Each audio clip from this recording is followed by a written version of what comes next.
కొత్త నినాదం Congress party YS Rajasekhara Reddy గారిని ఓన్ చేసుకోవడం, ఆయన పేరుని పదే పదే వల్లించటం, అక్కడక్కడ తెలంగాణలో ఆయన విగ్రహాలకి పూలమాల వేయటం,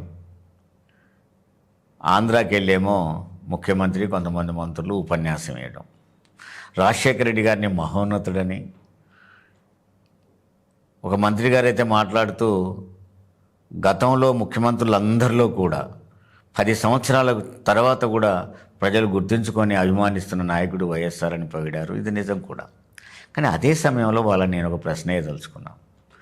రాజశేఖర రెడ్డి గారి మీద ఇంత అభిమానం కురిపిస్తున్న మీరు, ఇప్పుడు కురిపిస్తున్న మీరు, ఆంధ్రప్రదేశ్లో రాజశేఖర రెడ్డి విగ్రహాలన్నీ అతి ఘోరంగా ధ్వంసం చేస్తూ ఉంటాయి, తగులబెడతా ఉంటాయి, ఎర్రగొడతా ఉంటాయి, ఈడ్చుకుపోతూ ఉంటే ఇవన్నీ కళ్ళారా చూస్తున్నారు కదా, కనీసం ఖండించాలనిపించలేదా మీకు అని అడుగుతున్నాను నేను.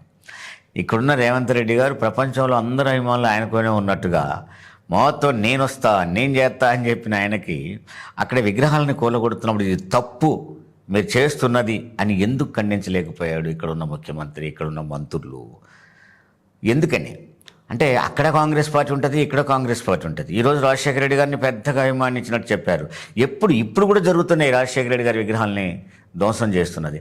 ఎందుకని మీరు ఈ విగ్రహాల ధ్వంసాన్ని మీరు ఖండించలేకపోతున్నారు, ఆపలేకపోతున్నారు, దానికోసం ఆందోళన చేయలేకపోతున్నారు?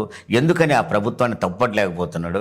అక్కడ నాయకత్వం వహిస్తున్న చంద్రబాబు నాయుడిని, ఇక్కడ నాయకత్వం వహించిన రేవంత్ రెడ్డి ఇది తప్పు చంద్రబాబు నాయుడు నువ్వు చేస్తున్నది అని ఎందుకు అనలేకపోతున్నాడు?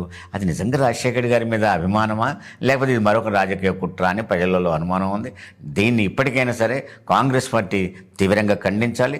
చంద్రబాబు నాయుడు చేస్తున్నది తప్పు అని చెప్పి ఇక్కడ ఉన్న ముఖ్యమంత్రి రేవంత్ రెడ్డి దాన్ని చెప్పాల్సిన అవసరం ఎంతైనా ఉంది.